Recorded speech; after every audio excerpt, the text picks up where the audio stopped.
Good morning students and welcome back to my channel. आज हम लोग क्लास 12 के बिजनेस स्टडीज चैप्टर 1 को कंप्लीट करेंगे, जिसका नाम है nature and significance of management. इस चैप्टर में हम लोग बात करेंगे मैनेजमेंट के नेचर के बारे में, उसके सिग्निफिकेंस के बारे में, और मैनेजमेंट क्या होता है सबसे पहले इसे समझना है। तो चलिए इसे शुरू करते हैं। मैनेजमेंट जो होता है एक प्रोसेस होता है किसी भी काम को पूरा करने के लिए, किसी भी गोल को अचीव करने के लिए किस तरीके से इफेक्टिवली और एफिशिएंटली। इस वर्ड के बारे में हम लोग वीडियो में आगे बात करेंगे कि ये दोनों वर्ड का मतलब क्या होता है। यानी मैनेजमेंट एक ऐसा प्रोसेस होता है, यानी किसी भी काम को कंप्लीट करना, यानी सिस्टमेटिक वे में कंप्लीट करने के प्रोसेस को हम लोग मैनेजमेंट कहते हैं। F.W. टेलर ने इसका एक डेफिनेशन दिया है, जैसे कि management is the coordination of all resources to the process of planning, organising, directing and controlling in order to attain stated objective. यानी मैनेजमेंट जो होता है वो कोऑर्डिनेशन होता है बहुत से रिसोर्सेज का, कैसे?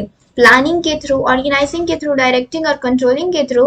किस वजह से? कि एक हम ऑब्जेक्टिव या एक टास्क को कंप्लीट कर सके या एक गोल को अचीव कर सके। अब हम लोग मैनेजमेंट के कंसेप्ट के बारे में बात करेंगे। मैनेजमेंट के 3 प्रकार के कंसेप्ट होते हैं। पहला प्रोसेस, दूसरा इफेक्टिवनेस एंड तीसरा होता है एफिशिएंसी। सबसे पहले प्रोसेस के बारे में बात करते हैं। प्रोसेस के अंदर प्लानिंग आता है, जिसका मतलब होता है किसी भी चीज़ को यानी किसी गोल को सबसे पहले प्लान करना है, क्या आखिरकार हमें करना क्या है। दूसरा होता है ऑर्गेनाइजिंग, यानी हम ऑर्गेनाइज करते हैं कि चीज़ों को किस तरह से करना है, सिस्टमैटिक मैनर में कैसे करेंगे तो वो चीज़ कंप्लीट हो जाएगा। उसके बाद स्टाफिंग होता है, यानी कुछ स्टाफ्स को हम लोग रखते हैं अपने काम को कंप्लीट करने के लिए, उन्हें डायरेक्ट करते हैं हम लोग कि कैसे एक डायरेक्शन में कि इस गोल को ऐसे करोगे तो ये काम पूरा हो जाएगा। फिर उन्हें हम कंट्रोल करते हैं। अब बात करते हैं इफेक्टिवनेस के बारे में। ये क्या होता है? कंप्लीटिंग ऑफ टास्क और achievement of goal on time. यह जो होता है टाइम पे बेस्ड होता है। इसका मतलब ये होता है अगर आप किसी गोल को कंप्लीट कर रहे हैं एक समय के अनुसार, तो आप इफेक्टिवनेस के अंदर आएंगे। यानी मान लीजिए आपको कोई काम दिया गया है, आपको कहा गया है कि 1 घंटे में उस काम को कंप्लीट कीजिए, लेकिन आप 1 घंटे में ना करके 2 घंटे में उस काम को कंप्लीट करते हैं, तो आप इफेक्टिवली वर्क नहीं कर रहे हैं, यानी आप इफेक्टिवनेस के अंडर नहीं आएंगे। यानी जितना आपको टाइम लिमिट दिया जाता है, जिस टाइम के अकॉर्डिंग आपको वर्क करना है, अगर उस टाइम के अंदर आप कर देते हैं तो आप इफेक्टिवनेस के अंदर आएंगे और आपका जो काम है वो इफेक्टिवली हो रहा है। अब बात करते हैं हम लोग एफिशिएंसी के बारे में। Completing the task or achieving the goal with minimum cost or optimum utilization of resources or in cost effective manner। देखिए, मैनेजमेंट का मतलब ही होता है किसी भी ऑर्गेनाइजेशनल गोल को अचीव करना, चाहे आप इफेक्टिव वे में काम करें या एफिशिएंटली वे में काम करें, तो आपको तो एक गोल अचीव करना है, आप किसी भी तरीके से काम करें।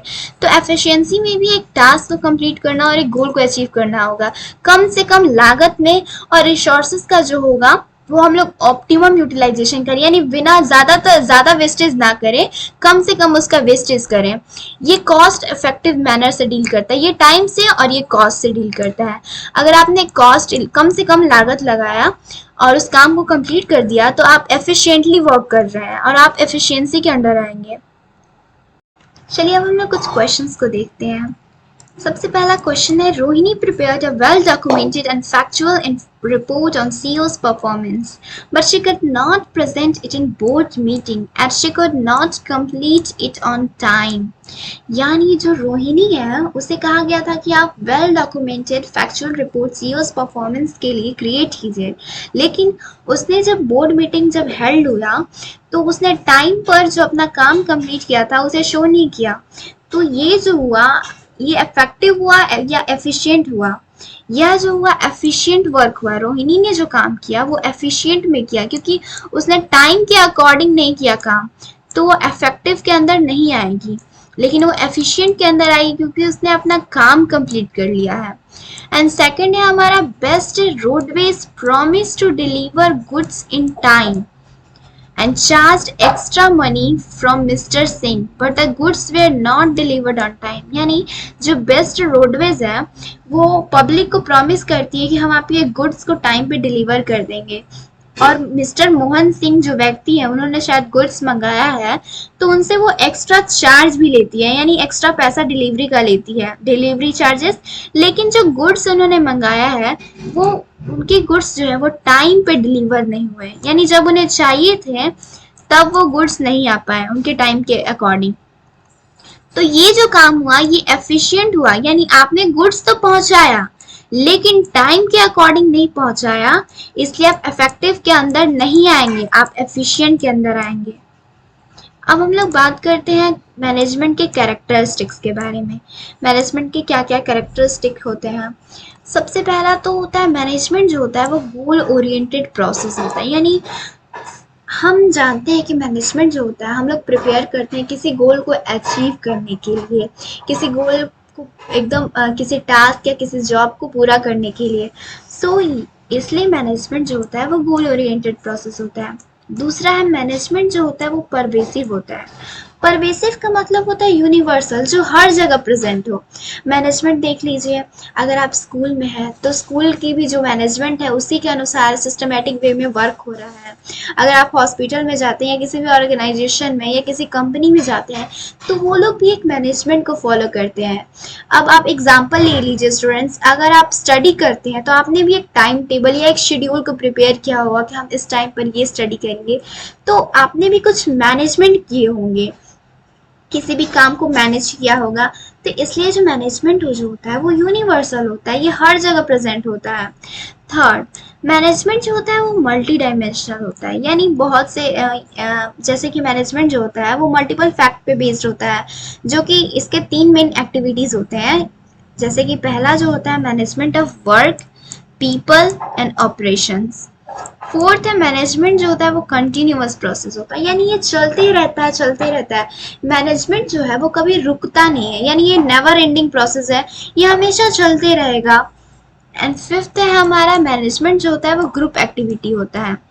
जितने भी मैनेजमेंट के लेवल्स होते हैं वो जितने भी, मान लीजिए कोई ऑर्गेनाइजेशन है उसमें मैनेजर है, वर्कर है, तो कोई अकेले काम नहीं करता है, सब मिल के काम करते हैं, सब मैनेज करके कोऑपरेट करके काम करते हैं।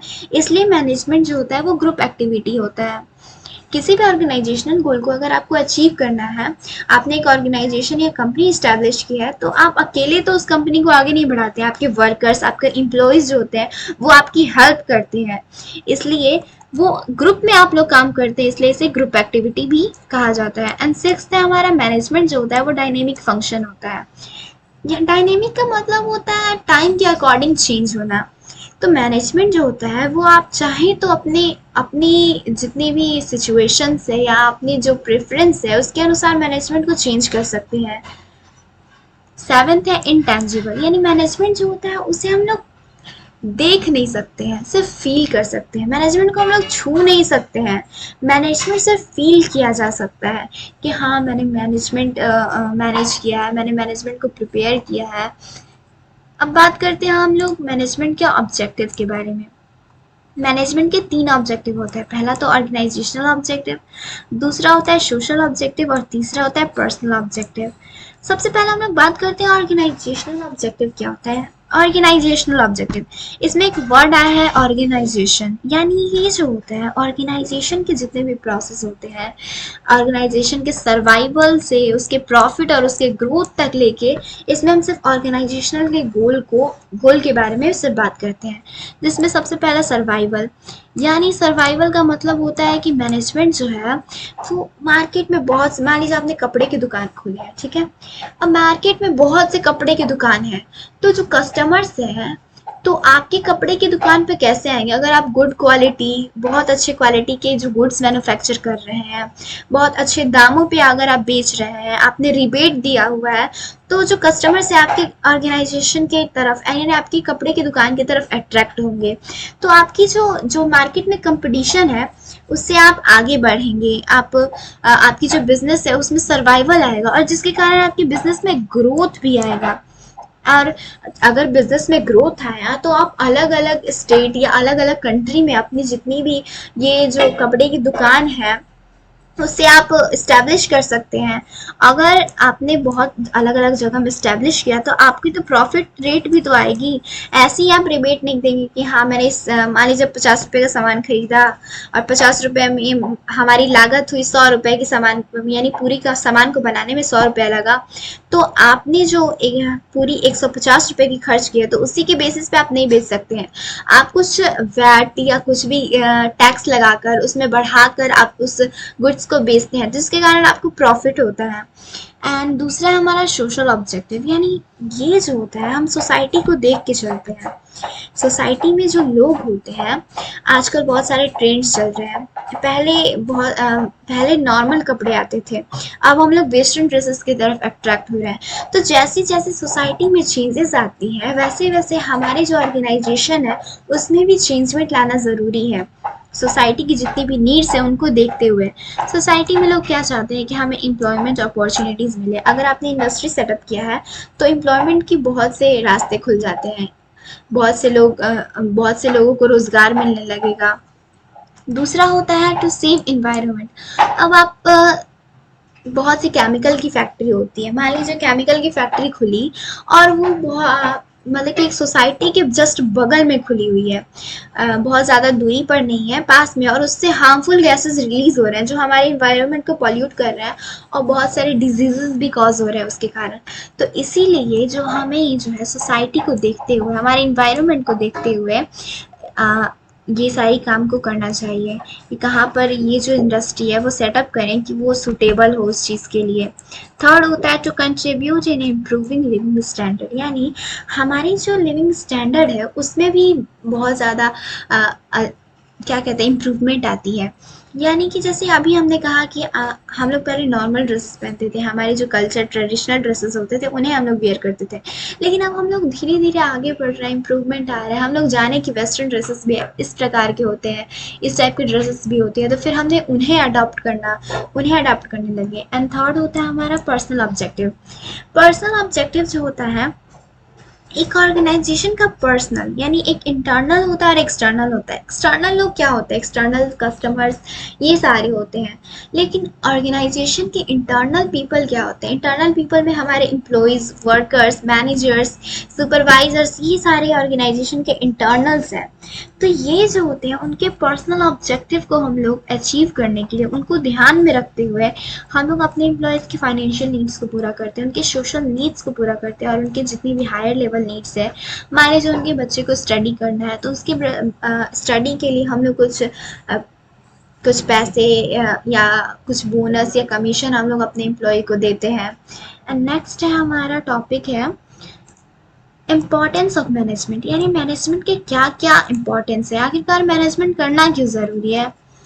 मैनेजमेंट एक डायनेमिक ऑर्गेनाइजेशन है, ये जो होता है किसी भी पर्सनल ऑब्जेक्टिव को अचीव करने में मदद करता है। पर्सनल ऑब्जेक्टिव के बारे में अभी हमने कहा कि किसी भी एम्प्लॉय जो हमारे ऑर्गेनाइजेशन में काम करते हैं उनके जितने भी नीड्स हैं उनको फुलफिल करते हैं हम लोग। एंड थर्ड है हमारा इंक्रीज एफिशिएंसी, जितनी भी एफिशिएंसी है उसे हम लोग इंक्रीज करते हैं। एफिशिएंसी का मतलब अभी हमने जाना कि रिसोर्सेज का ऑप्टिमम यूटिलाइजेशन, और ये कॉस्ट एफिशिएंट मैनर में होता है। एंड फोर्थ है help in achieving group goals, ये जो होता है जितने भी ग्रुप गोल्स होते हैं उनको अचीव करने में मदद करता है management. Help in development of the society, ये सोसाइटी के डेवलपमेंट में भी हेल्प करता है।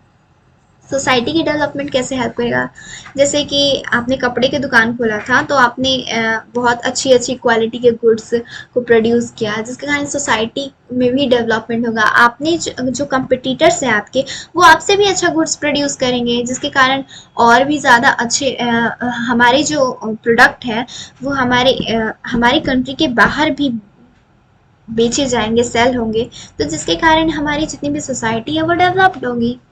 एंड नेक्स्ट है हमारा नेचर ऑफ मैनेजमेंट, यानी मैनेजमेंट के क्या नेचर होते हैं। देखिए मैनेजमेंट जो होता है कभी कभी साइंस होता है, मैनेजमेंट का हम लोग साइंस भी कहते हैं। अब साइंस हम लोग देखिए मैनेजमेंट जो होता है वो टोटली साइंस नहीं होता है, ये इन एग्जैक्ट साइंस होता है। हम इसे कम्प्लीटली साइंस नहीं कह सकते हैं, क्योंकि साइंस जो होता है एक्सपेरिमेंटेशन, वेरिफिकेशन, कंक्लूजन्स, इन सारी चीज़ों पे बेस्ड होता है। मैनेजमेंट पे भी हम लोग वही करते हैं। इसमें जो है हम लोग logics, objectivity, cause effect relationship को इसमें हम लोग साइंस के थ्रू इंडिकेट करते हैं। इसीलिए हम लोग इसको इनडायरेक्ट साइंस कहते हैं, कंप्लीट साइंस नहीं कह सकते इसे हम लोग। दूसरा होता है मैनेजमेंट एज आर्ट। मैनेजमेंट जो होता है वो आर्ट होता है। यूज ऑफ थ्योरेटिकल नॉलेज, यानी जो थ्योरेटिकल नॉलेज होते हैं उसका हम लोग यूज करते हैं। और साइंस आर्ट में हम लोग क्या करते हैं, आर्ट में भी हम लोग थ्योरेटिकल नॉलेज का यूज करते हैं, रेगुलर प्रैक्टिस करते हैं। आर्ट में क्रिएटिविटी होती है, इसलिए मैनेजमेंट में भी हमें क्रिएटिविटी की ज़रूरत है, रेगुलर प्रैक्टिस की ज़रूरत है। इसीलिए मैनेजमेंट जो है वो आर्ट है। इसे हम लोग आर्ट, ये कंप्लीट आर्ट है, ये कोई इनएग्जैक्ट साइंस की तरह नहीं है, ये कंप्लीट आर्ट है। एंड थर्ड है हमारा management as a profession. Profession में क्या होता है, किसी भी सेक्टर में या किसी भी जॉब में आप स्पेशलाइज्ड होने चाहिए उस चीज़ के बारे में। अगर आप डॉक्टर हैं तो डॉक्टरी के बारे में आपको बहुत ज़्यादा नॉलेज होनी चाहिए, आपकी बहुत अच्छी स्किल्स होनी चाहिए, एक्सपीरियंस आपको होना चाहिए। तो मैनेजमेंट में भी स्पेशलाइज्ड नॉलेज की ज़रूरत होती है। इसके भी कोड ऑफ कंडक्ट होते हैं, restricted entry, association, indicate management as production. ये जितने भी चीज़ें होते हैं मैनेजमेंट को प्रोफेशन के अंडर इंडिकेट करता है। मैनेजमेंट जो होता है टोटली प्रोफेशन नहीं होता है, लेकिन ये जो मैनेजमेंट है प्रोफेशन के पाथ पे जा रहा है। हम इसे कंप्लीट प्रोफेशन नहीं कह सकते, लेकिन इसे कहा जाता है कि मैनेजमेंट जो होता है वो प्रोफेशन होता है। ठीक है, अब हम लोग बात करते हैं मैनेजमेंट के लेवल्स के बारे में। मुझे लगता है कि अभी तक मैंने जो जो पढ़ाया शायद आपको समझ में आया, तो कमेंट में ज़रूर लिखिएगा आप लोग कि आपको कहाँ पे डाउट हो रहा है, मैं उसे क्लियर करूँगी। एंड नेक्स्ट है हमारा लेवल्स ऑफ मैनेजमेंट। मैनेजमेंट के कौन कौन से लेवल्स होते हैं, 3 प्रकार के लेवल्स होते हैं मैनेजमेंट के। पहला top level, middle level and lower level. Top level में क्या क्या चीज़ें आती हैं, टॉप लेवल में हम लोग जो होते हैं प्लान्स बनाते हैं, पॉलिसीज़ बनाते हैं। जो टॉप लेवल्स में जो काम करते हैं एम्प्लॉई, जो टॉप लेवल्स में चीफ, ये सारे सुपरवाइज़र होते हैं, वो प्लान बनाते हैं कि हमारी जो ऑर्गेनाइजेशन है वो कौन से गोल को कंप्लीट करे, यानी हमें करना क्या है वो उसके लिए पॉलिसीज बनाती है कि कैसे करना है। मिडल लेवल जो होता है इंटरप्रिटेशन ऑफ प्लान्स, यानी ये देखता है कि हम जो प्लान्स जो ऊपर से लागू किए गए हैं वो जो लोअर लेवल है उनको कैसे कराया जाए, उनमें इम्प्लीमेंट कैसे किया जाएगा। लोअर लेवल को चेक करते हैं वो लोग कि काम सही से हो रहा है या नहीं हो रहा है, वो प्लान्स को इंटरप्रेटेट करते हैं। और ये जो लोअर लेवल होते हैं उस प्लान को कंप्लीट करने का काम करते हैं, यानी ये हमारा बेस होते हैं। अब टॉप लेवल में कौन कौन आते हैं, टॉप लेवल में चीफ आते हैं, जैसे कि chief executive officer, chief finance officer, ये सारे जो होते हैं टॉप लेवल में आते हैं। टॉप लेवल में जो कि ऑर्गेनाइजेशन को, पूरी ऑर्गेनाइजेशन को ये कंट्रोल करते हैं। अब देख लीजिए कुछ और नाम है जैसे कि president, vice president, general manager, director, chairman, ये सारे टॉप लेवल में आते हैं। दूसरा है मिडल लेवल। मिडल लेवल में डिपार्टमेंट हेड सबसे पहला आता है, unit head, division head, plant head and branch head and region head, ये सारे जो होते हैं मिडल लेवल में आते हैं। और इसका बी पार्ट है जितने भी मैनेजर्स, जनरल मैनेजर को छोड़ के ये सारे, जैसे कि production manager, sales manager, purchase manager, ये सारे जो होते हैं मिडल लेवल में आते हैं। थर्ड है हमारा सुपरवाइजरी लेवल में कौन कौन आता है, जितने भी वर्कर्स होते हैं, लेबरर्स होते हैं, वो सारे जो होते हैं जो ऑपरेशंस को करते हैं, यानी जो अपने काम को करते हैं, यानी जो हमारे, देखिए ये सारे सिर्फ प्लान्स बनाते हैं, पॉलिसीज बनाते हैं, लेकिन काम तो वर्कर्स ही करते हैं और लेबर्स ही कंप्लीट करते हैं। तो जो होते हैं वो सारे सुपरवाइजरी लेवल में आते हैं, यानी सबसे नीचे लोअर लेवल में। वो सारे जो होते हैं जो ऑपरेशंस को करते हैं, यानी जो अपने काम को करते हैं, यानी जो हमारे, देखिए ये सारे सिर्फ प्लान्स बनाते हैं, पॉलिसीज बनाते हैं, लेकिन काम तो वर्कर्स ही करते हैं और लेबर्स ही कंप्लीट करते हैं। तो जो होते हैं वो सारे सुपरवाइजरी लेवल में आते हैं, यानी सबसे नीचे लोअर लेवल में। अब हम लोग बात करते हैं मैनेजमेंट के फंक्शंस के बारे में। मैनेजमेंट के बारे में सबसे पहला फंक्शन है मैनेजमेंट का प्लानिंग, जिसके अंदर आता है primary function, base of all other function. अगर हम प्लानिंग नहीं करेंगे कि हमें करना क्या है, तो आगे का काम तो होगा ही नहीं। एंड तीसरा है फर्स्ट फंक्शन ऑफ मैनेजमेंट, सबसे पहला फंक्शन होता है ये मैनेजमेंट का। Fourth, involve decision and make a choice, ये डिसीजन इन्वॉल्व करता है एक चॉइस, यानी हमें पता है कि हमें करना क्या है, वो चॉइस है हमारी कि हम किस काम को करेंगे और किस काम को नहीं करेंगे। देखिए सबसे पहले हमने इस फंक्शन को स्टार्टिंग में ही पढ़ा था कि प्लानिंग आता है इसके अंदर, organising, staffing, directing and controlling आता है इसके अंदर। तो सेकंड हमारा क्या है, ऑर्गेनाइजिंग, जिसके अंदर आइडेंटिफाइंग द एक्टिविटीज़, हम एक्टिविटीज़ को आइडेंटिफाई करते हैं, ग्रुपिंग करते हैं, स्टैब्लिश करते हैं अथॉरिटी, यानी अथॉरिटी का मतलब होता है पावर, और रिस्पॉन्सिबिलिटी का मतलब होता है ड्यूटी।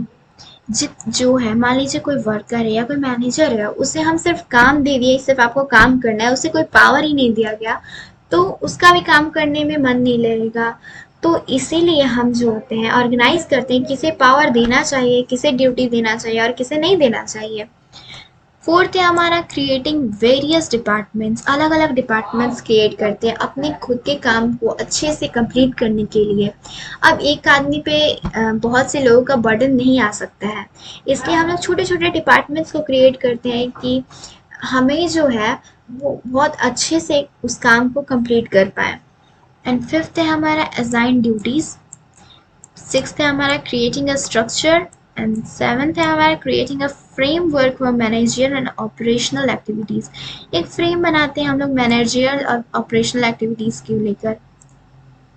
तीसरा है हमारा स्टाफिंग, इसमें जितने भी एम्प्लॉय से रिलेटेड जो एक्टिविटीज़ होते हैं वो आते हैं, जैसे सबसे पहला है रिक्रूटमेंट एंड सिलेक्शन, दूसरा है ट्रेनिंग और डेवलपमेंट, हम लोग एम्प्लॉयज़ को ट्रेनिंग देते हैं।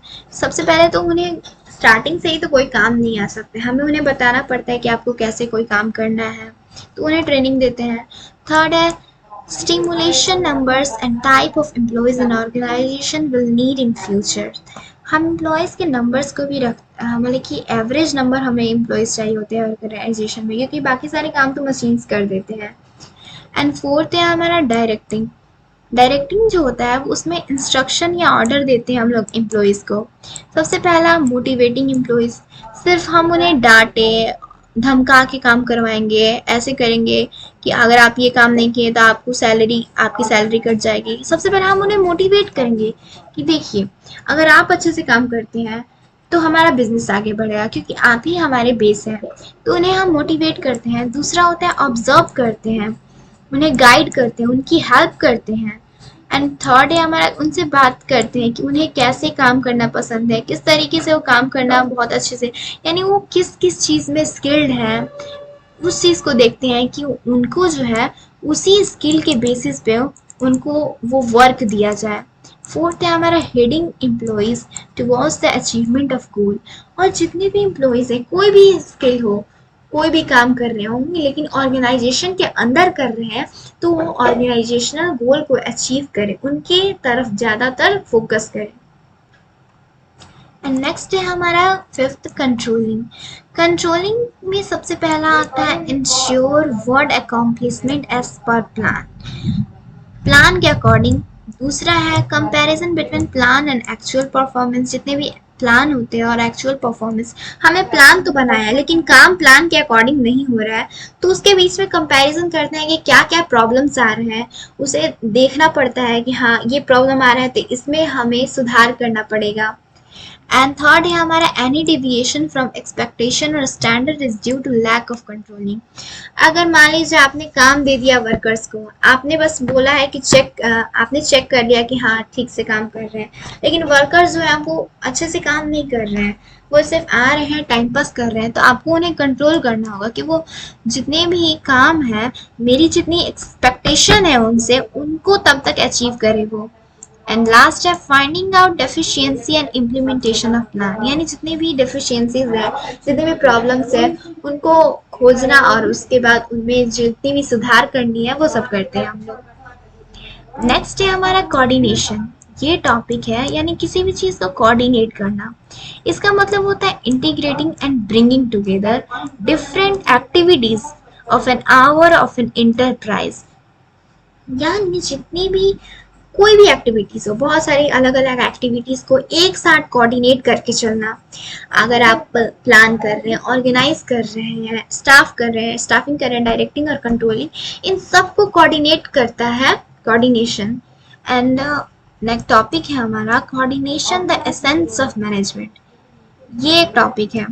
इसके अंडर सबसे पहला आता है it is the need to perform all the function of management. Coordination का ज़रूरत होता है कि जितने भी हमारे फंक्शन है मैनेजमेंट के, उनको अच्छे से परफॉर्म करना। दूसरा, it is required at all levels. ये जो होते हैं सारे लेवल्स पे ज़रूरी होते हैं। एंड तीसरा होता है it is the most important function of an organisation. अगर आप किसी भी काम को कोऑपरेट नहीं करेंगे, कोऑर्डिनेट नहीं करेंगे, ऐसे ये काम किया, बीच में ये काम छोड़ दिया, फिर तीसरा काम करने लगे, तो इस तरह से काम नहीं हो पाएगा। जैसे सिस्टमेटिक वे में आप काम को करेंगे, तभी आपकी जो गोल है वो एक अच्छे वे में, अच्छे तरीके से, परफेक्ट वे में अचीव करेंगे आप। एंड नेक्स्ट है हमारे nature and features of coordination. Coordination के नेचर और उसके फीचर्स के बारे में बात करते हैं। सबसे पहला नेचर है कोऑर्डिनेशन का कि ये ग्रुप एफर्ट्स को इंटीग्रेट करता है, ग्रुप एफर्ट्स को ध्यान देता है। दूसरा, ये भी कंटिन्यूअस प्रोसेस होता है। तीसरा, ensure unity of efforts. Fourth, coordination is a pervasive function. हाँ, अगर आपने टाइम टेबल बनाया स्टडी करने के लिए और उस टाइम के अकॉर्डिंग अगर काम नहीं कर रहे हैं, तो आप उस टाइम टेबल को कोऑर्डिनेट नहीं कर रहे हैं। अगर आप उस टाइम टेबल के अकॉर्डिंग अगर आप काम कर रहे हैं, मतलब कि आप उस टाइम टेबल को फॉलो कर रहे हैं, तो आप कोऑर्डिनेट कर रहे हैं उस टाइम टेबल के अकॉर्डिंग। तो ये भी जो होता है परवेसिव फंक्शन होता है, यानी हर जगह होता है ये। And fifth, coordination is the responsibility of all manager. जो कोऑर्डिनेशन होता है वो हर एक मैनेजर की रिस्पॉन्सिबिलिटी होती है। लास्ट टॉपिक है हमारा इम्पोर्टेंस ऑफ कोऑर्डिनेशन या नीड ऑफ कोऑर्डिनेशन। अगर क्वेश्चन पूछेगा इम्पोर्टेंस बताइए कोऑर्डिनेशन के, या नीड कभी कभी पूछता है, तो सबसे पहला तो ये हमारी जो ग्रोथ होती है ऑर्गेनाइजेशन की, उसको बढ़ाता है।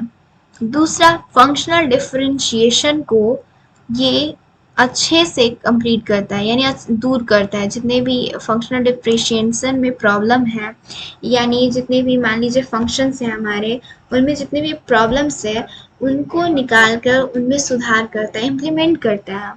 एंड थर्ड है हमारा स्पेशलाइजेशन।